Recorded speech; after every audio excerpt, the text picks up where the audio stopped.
1 ঘণ্টার মনস্তাত্ত্বিক যুদ্ধ। কুয়াশার মাঝখান থেকে এক বিকট হাসির শব্দ ভেসে এল। সেই নারীমূর্তি ধীরে ধীরে বদলে গিয়ে এক বিশালাকার ধোঁয়ার দানবে পরিণত হল। এর কোনো নির্দিষ্ট আকার নেই, এটি কুয়াশার মতোই সর্বত্র ছড়িয়ে আছে।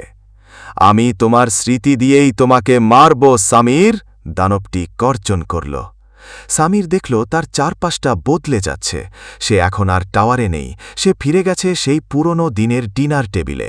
তার বাবা মা বসে আছেন, কিন্তু হঠাৎ সেই দৃশ্য বদলে গিয়ে বাবার গলাকাটা লাশ আর মায়ের কান্নার দৃশ্যে ফিরে এল। সামির যন্ত্রণায় মাথায় হাত দিয়ে বসে পড়ল।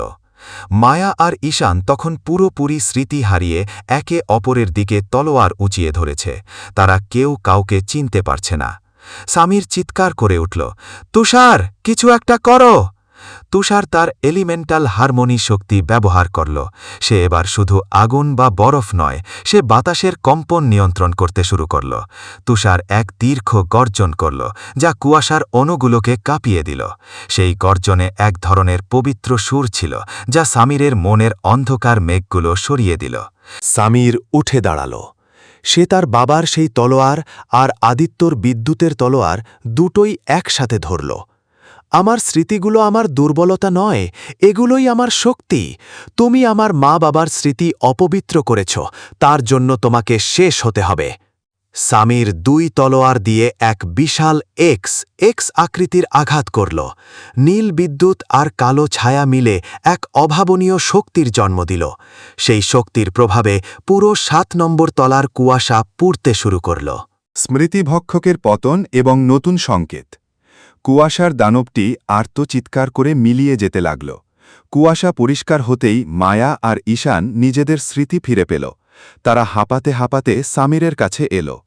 মাটিতে পড়ে রইল এক অদ্ভুত নীল রঙের কম্পাস। এটি সাধারণ কম্পাস নয়, এটি 10 নম্বর তলার সেই কারাগারের সঠিক পথ নির্দেশ করে। অভিনন্দন, আপনি 7 নম্বর তলার মানসিক চ্যালেঞ্জ জয় করেছেন। লেভেল আপ: সামির লেভেল 110, মায়া 90, ঈশান 95। পুরস্কার: মাইন্ড প্রোটেকশন ক্রিস্টাল ও গেট কি 7।